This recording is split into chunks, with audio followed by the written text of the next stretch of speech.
Comme chaque matin, je me réveille tranquillement. Et si vous me connaissez un peu, vous savez que moi je suis pas du genre à consulter les emails, les réseaux sociaux dès le réveil. J'avais un rendez-vous client très tôt, donc le temps de prendre mon petit déjeuner, ma douche et tout. J'ai eu mon client et ce client me dit est-ce que tu as vu le reportage hier soir d'M6 sur les coachs? Je dis quoi hein? Moi je regarde pas trop la télé, donc je sais pas qu'est-ce qui se passe. Il m'a dit ben oui, apparemment ça fait le gros buzz parce qu'il y a des coachs comme Franck Nicolas, David Laroche et compagnie qui ont été démontés par M6 dans un reportage, etc. Je dis bon ok. Moi je suis plutôt du genre à aller me faire un avis, donc je vais aller voir ça plus tard dans la matinée après le rendez-vous. Je vais connecter sur mon Facebook pour voir un peu ce qui se dit. Je vois que ça fait un tollé, tout le monde en parle. Je me dis voilà, il faut vraiment que je vois le truc.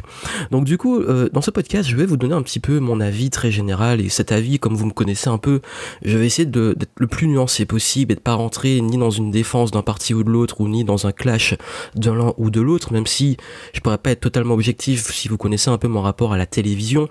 Et je vais essayer de comprendre ça et de prendre justement un peu de recul, de vision plus globale de ce qui se passe un peu en ce moment par rapport au web et aux médias. Parce qu'en fait, c'est vrai que dernièrement, il y a eu pas mal de clash de la part de certains journalistes ou personnes de la télévision envers, que ça soit Internet, les youtubeurs, les nouvelles tendances du web. Et c'est vrai qu'on a une sorte de guéguerre entre l'ancien monde, le monde de la télévision, les médias classiques, et le nouveau monde, notamment le web et tout ce qui a émergé, et tous les métiers aussi. Parce que le web a créé de nouveaux métiers. On va en parler des nouveaux métiers comme les youtubeurs, comme justement les personnes, les influenceurs, que ça soit des personnes qui font du divertissement, qui font du contenu, ou les coachs de vie, ou les motivational speakers comme on les appelle, et j'ai envie un peu de parler de ça. C'est un sujet qui me tient à cœur, et ça a l'air c'est très marrant parce que hier soir j'ai enregistré un podcast sur le rapport entre la France et la réussite, et le tendance un petit peu à avoir peur du changement. Donc quand j'ai vu ça, je me suis dit, il faut absolument que j'aille voir ça. Donc qu'est-ce que je fais? Je me connecte sur M6 Replay. Et déjà, quand je me connecte, donc le truc, il me demande un opt-in, donc une page de capture. Donc pas mal, les gars, c'est bien parti. Donc je m'inscris pour créer mon compte. J'ai créé mon compte, je vais sur le truc, je me tape de la pub. Une première pub pour une banque et assurance, où la pub me montre que cette fameuse banque va rendre vraiment ma vie meilleure. Juste après, je me tape une pub sur du yaourt, truc minceur et tout, le yaourt qui va me rendre plus mince et tout. Bon, je dis c'est bien revenu dans la télévision et le monde de la publicité. Et pourquoi je parle de ça? Parce que c'est assez marrant ce qui va suivre. Donc je regarde le reportage. Ce reportage commence, donc je vais pas vous faire le résumé. Si vous voulez aller le voir, vous allez le voir pour vous faire une idée. Et j'essaie de le prendre le plus maximum, pas de façon émotionnelle, c'est-à-dire le plus de recul. C'est pas facile, hein, je vous le dis. Je me dis, je regarde ça. Il parle de Franck Nicolas, il parle de David Laroche, etc. Bon, le truc, j'ai compris dès le départ comment ils l'ont montré, que c'était déjà très très très orienté. Genre, il y a les vendeurs de rêves et les marchands, comme ils disent, les marchands de rêve, ou les marchands de bonheur, ou les marchands de tout ce que vous voulez qui est lié au bonheur, à la vie, au bien-être, etc. Et derrière, les gens un petit peu qui sont un petit peu perdus, qui se laissent engouffrer dans ça. Donc là, je me dis, c'est une orientation, ça fait partie du truc, mais c'est quand même un petit peu, c'est pas forcément que comme ça en fait. Mais bon, et ils font passer le développement personnel pour un truc hyper à la mode, alors que ça existe depuis des années. Ils font passer, ils mettent tous les coachs dans le même panier. Et là, je me dis, ok, on va voir ce qu'ils nous disent quand même. Première partie sur Franck Nicolas, moi je dis que le gars, en même temps je crois qu'il vient des médias, donc le mec, je pense qu'il a su, là où il a très bien géré, c'est qu'il a été très transparent, et il a assumé qu'il avait une entreprise, etc. Bon après il montre, voilà, il tourne quand même, il reste quand même dans leur prisme du vendeur de rêve, mais je trouve que le truc est quand même, que c'est pas nocif pour lui dans l'image qu'il donne. Et puis arrive le moment où il parle de YouTube. Ils disent voilà, la nouvelle mode des coachs sur YouTube. C'est pas comme si ça faisait 5-6 ans qu'on faisait ça, mais bon. Et ils montrent différentes personnes, comme on voit apparaître à l'écran, David Laroche qui met en avant, Anthony Nevo, plein d'autres personnes. Il y a aussi Max Stevenson, et puis je vois même à un moment on voit David Lefrançois. Et je vais mettre une parenthèse sur ça, c'est que en fait, en gros, je pense qu'ils sont allés sur YouTube et ils ont mis ceux qui tombaient le plus, donc ceux qui avaient les plus grosses audiences sur YouTube. Et ils n'ont pas forcément fait de grosses recherches, mais d'ailleurs, c'est là que je me dis peut-être tant mieux que je sois pas très très visible, ou alors peut-être que j'ai eu de la chance dans l'algorithme de YouTube. Et là, je me dis les mecs, ils ont quand même, ils commencent à dire, ces gens-là sont juste là ce sont des marchands d'espoir et de rêve. Et je me dis Et là, qu'en fait, quand je vois, bon, les autres noms, je suis pas là pour dire qui est bien, qui est mal, ou si c'est bien, si c'est mal, puisque comme je dis, on a tous nos parts sombres, on a tous nos parts de lumière. On peut pas définir où sont qu'est-ce qui est l'éthique de façon générale. On peut pas définir si ce qui fait ou bien. Du moment que ça sert à quelqu'un, ben, on s'en fout. Et du coup, je me dis, mais je vois le nom de David Lefrançois, qui est quelqu'un que j'admire beaucoup, je vais rester sur lui. Pourquoi ? Parce qu'il a fait une vidéo qui a fait des millions de vues sur comment détecter et gérer une personne qui fait un AVC. Et je me dis qu'ils sont en train de critiquer ces coachs, alors que David Lefrançois a fait une vidéo dans laquelle il a sauvé et il sauvera des vies, où des gens vont enfin reconnaître un AVC et pouvoir réagir. C'est des vidéos, et il y en a beaucoup dans ces contenus, qui peuvent, on peut dire, et je parle pas de David Lefrançois, je parle de façon globale, on peut dire que dans ces contenus-là, il y a peut-être du bullshit, des trucs un peu qui sont pas forcément pertinents dans leur perception à eux, pardon, la perception, mais il y a aussi des trucs d'utilité publique qui ont peut-être sauvé des vies. Et je me dis, mais on met tout ça dans le même panier, mais là, déjà, il y a un petit problème. Là, je vous dis, c'est l'émotion qui parle, je me dis, bon, là, les gars, ça va pas aller. Et puis on arrive sur un séminaire de David Laroche, donc ils sont intégrés dans le truc, ils montrent ce qu'ils veulent montrer, puisque, bon, je suis jamais allé dans ces séminaires, et je connais pas ce qui se passe, d'ailleurs je suis allé très peu à des événements, mais ils montrent ce qu'ils veulent montrer de l'événement, parce que pour savoir un peu ce qui se passe dedans, et pour comprendre les pratiques de coaching, je me dis, bon, ils n'ont pas forcément montré tout, ils ont montré juste des facettes de l'événement, très orientées, encore une fois, dans leur prisme. Et ils montrent la partie commerciale, très agressive et tout. Ok, même moi par un moment je me dis bon, il y a des fois les gars ils se vont un peu fort au niveau du marketing, mais est-ce que c'est tout le temps ou est-ce que c'était juste là, je sais pas, on peut pas juger comme ça, bref, je vais pas entrer dans les détails. Et là je me dis bon, ouais, et je me sentais un petit peu, ça y est, l'expression à la mode, notamment sur le web, le truc malaisant, je déteste ce mot, mais c'est ça, c'est malaisant, je sens le malaise, je me dis bon... J'attends le truc où ils vont peut-être montrer d'autres parts, les parts positives, ou les coachs qui sont peut-être plus, qui ont une approche différente, etc. Et c'est vrai que je me dis, mais où on met la différence entre un gourou qui influence les gens, ou un reportage télé qui est très orienté, qui aussi influence les spectateurs, ou vendre du temps de cerveau disponible parce que les gars m'ont balancé de la pub, ou vendre du changement, parce que les gens, en fait, les médias, ils te reprochent, et d'ailleurs ça m'a fait rire, ils reprochent qu'ils font du business, le business model autour du coaching. Oui, mais les gars, vous avez aussi un business model autour de vos reportages. Vous gagnez de l'argent. Donc l'argent, c'est mal. Oh là là. Bon. Ils disent, regardez leur système très bien peaufiné. Vous arrivez sur leur vidéo, ensuite vous avez un opt-in, etc. Mon gars, quand je me suis inscrit pour voir ton reportage, j'ai aussi entré un opt-in. Bon, d'accord, ok.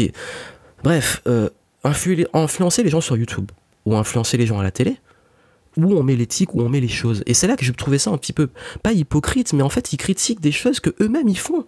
Ils vendent du temps de cerveau disponible. Et aussi, à un moment, ça m'a fait rire parce qu'ils décortiquaient un petit peu comment les vidéos étaient structurées et pourquoi ils appuyaient sur certains mots, etc. Les codes des conférences ou de la vidéo. Mais même un reportage, même le journal télévisé, même un documentaire, même tout ce que vous avez comme contenu, même à la télévision, chaque mot est important et étudié, pardon. Le montage est étudié, tout est fait pour vous capter l'attention. Alors pourquoi ça serait plus mal qu'un gars fasse ça sur YouTube, un amateur ou un coach ou peu importe, pourquoi la télé qui ferait ça, ce serait mieux? En fait c'est ça, cette bataille de la morale. Et cette morale nous arrive au sujet, c'est en fait le problème entre l'ancien monde et le nouveau monde, où l'ancien monde détermine qu'est-ce qui est bien ou qui est mal, et qui en fait ne comprend pas ce qui se passe dans le nouveau monde et qui va l'imposer.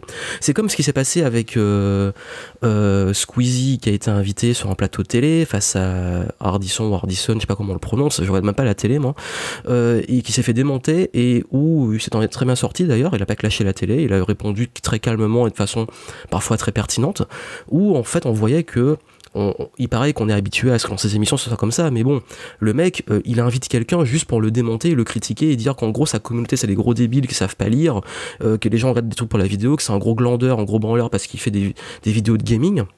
Mais bon, le commerce, si on prend le commerce de façon générale, il y a toujours eu une demande. Il y a la loi de l'offre et la demande qui est vieille comme le monde. Si ces personnes-là fonctionnent, si un Squeezie fonctionne, si des coachs sur internet fonctionnent, si des vidéos de motivation fonctionnent, si la télévision fonctionne, c'est parce qu'il y a une demande. Et qu'est-ce que ces personnes-là? Il y a une offre. Et donc, cette offre, pourquoi on va plus s'offusquer d'une certaine offre de divertissement ou de coaching ou de formation, etc., plus que d'autres? C'est ça en fait. Et pourquoi? Parce que ces offres-là sont dans un nouveau monde, des nouvelles pratiques, des nouvelles façons de consommer l'information et le contenu. Et si on va plus loin, le but d'une entreprise, c'est quoi? C'est de rendre la vie de ses clients meilleure. Et pourquoi on reprocherait à un YouTuber de rendre la vie de ses viewers meilleure? En quoi on reprochait par exemple, la télé elle-même, de faire le divertissement même de la télé-réalité, que moi je trouve l'un des trucs les plus obscènes qui existent. Mais si les gens sont heureux de voir la télé-réalité et qu'ils s'amusent, tant mieux pour eux. Qui je vais dire pour dire que vous êtes des gros débiles à regarder la télé-réalité, même si je le pense très fortement, mais bon, voilà, je vais pas le reprocher, j'ai des amis qui regardent la télé-réalité, même moi parfois je tombe dessus, rarement quand je suis dans un hôtel, je regarde ce qui se passe un petit peu dans cet ancien monde, comme j'aime le dire, même si c'est pas forcément juste ça, mais je me dis, parfois je regarde le truc et je tombe dedans, je me dis, je suis mort de rire, ils sont vraiment débiles, etc., alors que c'est justement, ils jouent dessus, je me fais influencer, moi-même je tombe dedans, mais finalement, c'est quoi? Parce que justement, si je me fais influencer par la télévision ou par des contenus divertissants, etc., c'est parce que moi-même, j'en ai besoin. Parfois de rigoler, parfois de me divertir, etc. Donc, c'est la loi, encore une fois, de l'offre de la demande. Et si j'ai envie de payer, par exemple, mon abonnement sur Netflix pour me divertir devant des séries, pourquoi ce serait plus mal que de payer pour travailler sur mes croyances, travailler sur mon projet de vie, sur mon projet d'entreprise, sur des points que j'ai envie de travailler, sur mes rapports aux autres, sur mon relooking, même M6 ils font des émissions de relooking ou de réaménagement de l'appartement, ce sont des coachs qui viennent. Donc en fait, en gros, c'est ça le manque de discernement face comment l'information est donnée, et surtout l'aspect un petit peu, vous reprochez ce que vous-même vous faites en fait. Et oui, je suis d'accord, il y a des dérives. Et dans tout, il y a des dérives. Pour moi, la télé-réalité, à certains niveaux, il y a des dérives. Il y a des dérives de télé-réalité. Il y a la télé-réalité peut-être classique qui va être intéressante et à voir. Par exemple, il y a des émissions, moi, que j'aime bien, le truc un petit peu... parfois, quand c'est un petit peu original, on est dans les coulisses, de voir comment les humains interagissent entre eux et tout. Mais quand ça arrive dans le truc juste de voyeurisme pur et dur, pour moi, ça commence à être des dérives. Ou qu'on commence à aller dans du trash, ou montrer de la mort, ou montrer du sexe à des enfants très jeunes, etc. Pour moi, on rentre dans la dérive. La dérive, c'est qu'on est prêt à tout. On n'a plus aucune limite. Mais encore une fois, c'est subjectif, les limites où on veut les mettre. Mais... pareil, il y a des dérives sectaires en développement personnel, comme il y a des dérives sectaires dans la religion. Est-ce qu'on va dire que la religion c'est forcément mal? Non. Qu'est-ce qui va être mal? C'est les dérives qu'il peut y avoir dans la religion. Mais pourquoi il y a des dérives? Parce qu'il y a des personnes qui peut-être sont pas forcément très stables ou pas forcément qui vont voir ça comme qui vont s'engouffrer dedans. Parce qu'il y a un besoin qui est très fort, parce qu'il y a aussi des soucis, peut-être par rapport au profil des personnes qu'on va attirer. Pareil, il y a les dérives sectaires dans les modes de vie alternatifs, comme les modes alimentaires. Les gens qui vont s'engouffrer dans des jeûnes de plusieurs semaines sans être accompagnés, ça soit bien fait, et qui vont mettre en danger leur santé. Il y a des dérives, oui. Et ça veut dire que forcément, par exemple, le véganisme est mal? Non, pas parce qu'il y a des dérives chez certains véganes. Est-ce que parce que on peut dire qu'il y a des dérives dans le showbiz, parce qu'il y a des gens qui, une fois qu'ils voient une star, ils deviennent fous, parce qu'ils voient un youtubeur, ils deviennent fous. Je veux dire, moi si tu me mets face à un Michael Jackson à l'époque ou un Bob Marley, moi je deviens dingue. Je suis un gros fan et j'ai des posters d'eux, etc. Et on pourrait me dire que je suis une vraie groupie de Michael Jackson ou là je m'auto-clash, d'un Bob Marley. Mais est-ce que ça veut dire que c'est une dérive parce que les gars ils ont des gens qui sont hyper fans, qui se mettent, ou alors des fans hystériques qui vont leur sauter dessus ou qui deviennent fous, qui sont hyper fans? Est-ce que c'est forcément leur faute? Oui et non, ça dépend. Mais voilà, en fait, c'est ça, c'est cette guerre en fait de la morale. De toujours vouloir imposer une morale, de dire ce qui est bien ou qui est mal, qui hélas est très propre à la télévision, qui est un média de masse qui finalement en fait est une sorte de tweet de propagande, mais qui reproche à des gens de faire de la propagande dans d'autres domaines, de d'autres façons, par d'autres on va dire leviers ou d'autres canaux. Et entre le marchand de rêve qui fait du business en vendant peut-être du rêve, ou le marchand de malheur qui fait du business sur la peur. Vous voyez de qui je parle? Quand ça fait des décennies qu'on nous montre où les 3/4 du contenu du journal télévisé sont basés sur la peur, sur le sensationnel, sur des leviers émotionnels qui font que les gens deviennent accros à ça. Comme quelqu'un qui pourrait devenir accro à des vidéos de motivation. En fait, finalement, qui est le plus mauvais entre le marchand de rêve ou le marchand de malheur? Si les gens ont envie de rêver, qu'on leur donne ce rêve, est-ce que c'est mal? Est-ce que c'est bien? S'ils ont envie de faire du voyeurisme, qu'on leur donne ça, est-ce que c'est bien? Est-ce que c'est mal? Où est le bien? Où est le mal? Qui peut donner des leçons? j'ai pas les réponses. Et ouais, je suis très en mode philosophie en ce moment. Mais c'est ça, c'est que on a tous des parts sombres. Je suis pas là pour dire ce qu'il fait Franck Nicolas ou ce qu'il fait David Laroche ou ce qu'il fait un tel ou un tel c'est bien ou c'est mal, ou dire est-ce que la télé c'est bien ou c'est mal. Il y a des bons côtés, il y a des côtés un peu on peut discuter ou on peut débattre, il y a des côtés qui peuvent être remis en question, mais encore une fois c'est très subjectif. Qui peut prétendre aller dire j'impose la morale au monde ou aux autres? Et c'est ça en fait, c'est que il y a aussi, on peut voir juste entre guillemets, je dis ça entre guillemets, le gourou ou le média, mais on peut voir aussi de la personne qui va consommer ou qui va suivre ce gourou ou ce média, où est son esprit critique, quel est son niveau, quelle est sa situation. Parce que quand on clash le gourou ou le média, on clash aussi le consommateur. Si je dis la télé-réalité c'est de la merde, je clash les gens qui suivent la télé-réalité. Si je dis que je sais pas, que tel coach il fait de la merde, je clash les gens qui le suivent. Mais qui suis-je pour dire si c'est bien ou c'est mal, ou si c'est de la merde ou si c'est bien? C'est ça le truc, c'est qu'il y a un moment, il faut peut-être arrêter avec ça. Et pour vous dire honnêtement, et quand des personnes, parce que c'est un petit peu mon domaine, et on a mis tout dans le même panier, mais tous, à un moment, on a peut-être sauvé des vies, on a peut-être aidé des gens, on a peut-être, sans le vouloir, mis des gens dans une situation peut-être plus compliquée, hélas. Il faut avoir aussi l'humilité et la remise en question de savoir que ça peut arriver, mais au fond, finalement, je sais pas, en fait, il y a toujours eu l'offre et la demande, il y a toujours eu les entreprises, il y a toujours eu des canaux de communication. C'est juste qu'ils ont changé. Donc je sais pas si c'est peut-être que les journalistes en ce moment sont beaucoup sur YouTube et qui sont un petit peu en train d'aller s'engouffrer dans des trucs et sans chercher. Moi en fait mon gros problème, c'est pas qu'M6 s'est fait un reportage comme ça. Mon gros problème c'est que, et c'est général de façon de la part de, souvent dans les reportages télévisuels, c'est qu'il y a un manque de fond et d'analyse. Et en fait, quand les personnes qui vont voir ça manquent d'esprit critique et vont pas aller forcément se renseigner à côté, ben ça crée une sorte de propagande et une sorte, ça a toujours été ça la but des communications, ça va créer une sorte de mouvement qui est pas forcément en fait éclairé. Et c'est ça le problème, c'est est-ce qu'on veut être là pour éclairer, pour faire réfléchir, ou est-ce qu'on veut être là pour... Et ça marche aussi autant pour les personnes qui créent du contenu que pour les médias. C'est l'intention de départ, est-ce que je suis là pour éclairer, pour éclairer, ou est-ce que je suis là pour donner une direction et allez-y, engouffrez-vous et juste faire du profit. Mais encore une fois, moi j'ai une entreprise qui est basée sur la formation, sur le conseil, j'ai ces pratiques là aussi de faire du contenu, j'ai pratique aussi d'influencer, forcément pour captiver l'attention, pour que le contenu soit intéressant, de le structurer d'une certaine façon. Bon là c'est un podcast à l'arrache, mais bon, mais franchement, ça a toujours été fait comme ça, ça a toujours été comme ça en fait, c'est ça le problème. Pourquoi aujourd'hui là, à cette année 2017, les gars se sont réveillés, ils ont dit ben voilà une nouvelle tendance, on va la démonter. C'est ça en fait, c'est que ces tendances-là, eux-mêmes ils les pratiquent, ça existe depuis très longtemps, ça a eu différentes formes, ça évoluera, et c'est le nouveau monde. Dans le nouveau monde, les gens consomment l'information de façon différente. Dans le nouveau monde, si ça se trouve, à ce moment-là, les personnes comme moi et beaucoup de personnes que je côtoie ont préféré regarder peut-être une conférence en direct, regarder un Netflix, regarder des vidéos YouTube, lire un livre ou lire sur son Kindle, faire autre chose que être devant M6, devant Capital, je sais pas c'est à quelle heure, je crois que c'est à 21h, un truc comme ça, à regarder ce reportage. C'est une réalité. Bienvenue dans le nouveau monde.